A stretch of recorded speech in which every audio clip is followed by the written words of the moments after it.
Kirkpatrick has that task.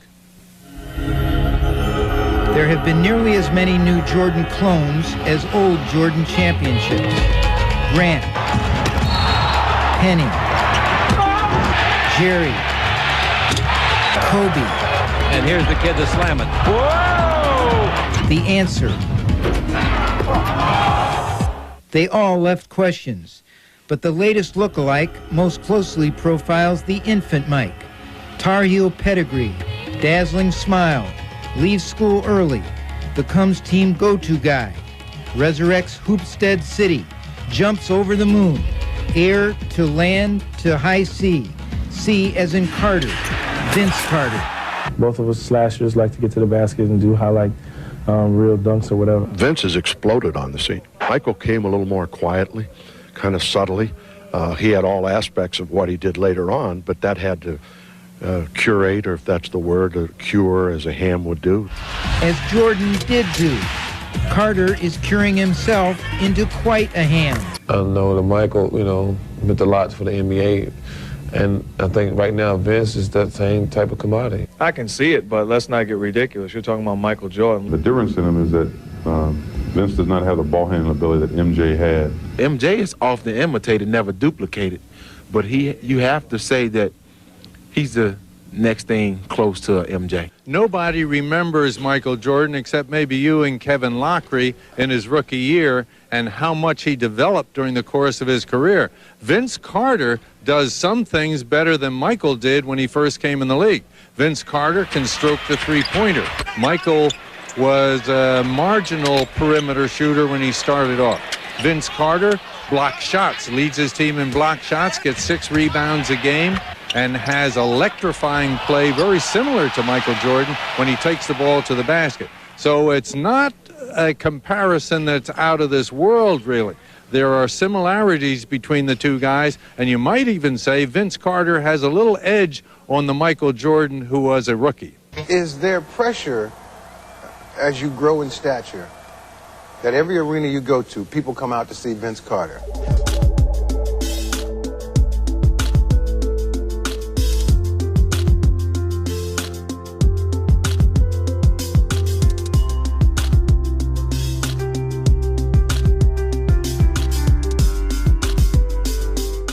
So there's been a rather interesting conversation happening on social media over the last couple of days concerning one of the most highlight-worthy players in the history of the game. Nowadays, Vince Carter is known as the greatest dunker of all time and is recognized for the incredible talent that he was during his prime. But was he actually the face of the NBA at one point in time?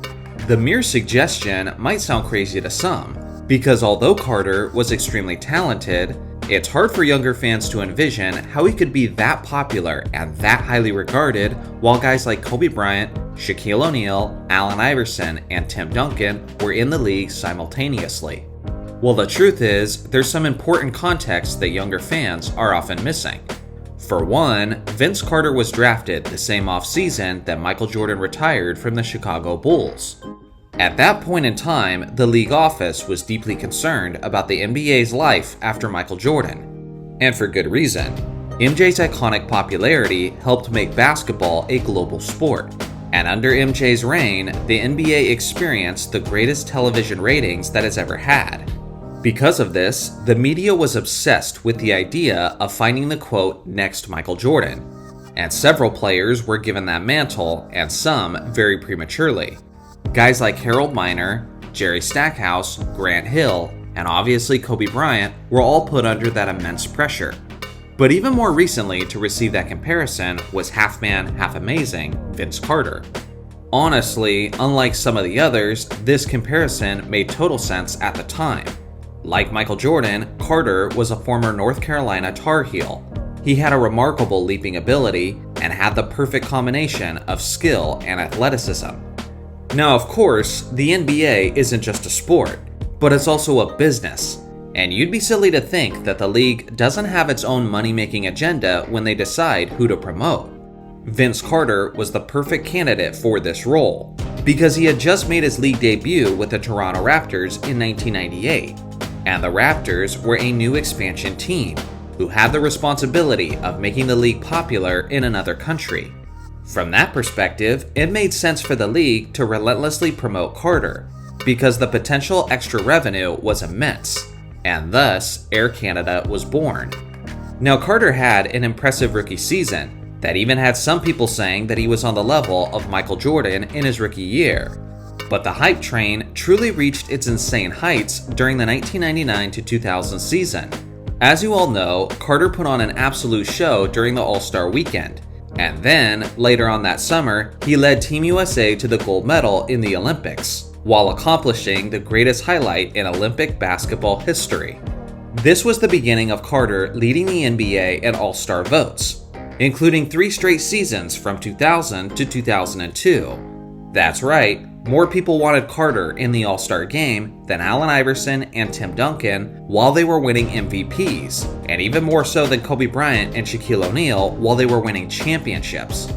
Vinsanity was on the cover of video games, magazines, he was in music videos, TV shows, and movies. If basketball was anywhere, you could find Carter there between 1999 to 2002.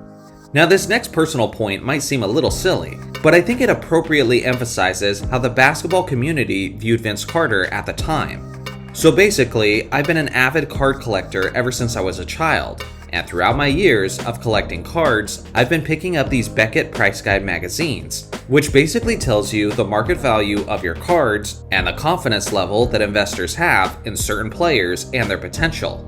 If you were to pick up a recent issue, like this one I've got here, then you'll see that Michael Jordan, LeBron James, and Kobe Bryant have some of the most valuable cards, as expected. Now, this issue of mine is much older. This is the August issue from the year 2000, meaning Shaq and Kobe just won their first championship. And even with that being the case, Vince Carter still had the most valuable cards on the market of any active player, more so than Kobe, Shaq, Duncan, or Allen Iverson. It wasn't until this issue, in March of 2003, that I noticed that Kobe's cards had finally surpassed Carter's in terms of value. It took 3 straight championships from Kobe for people to finally think that Carter was no longer the card to chase, which is insane when you think about it. If you ask me, Vince Carter was definitely the face of the NBA, although it was a short stint compared to some legends of the game. I would say from 1999 until about May of 2001, Carter was the guy that the league was promoting as the face of their sport.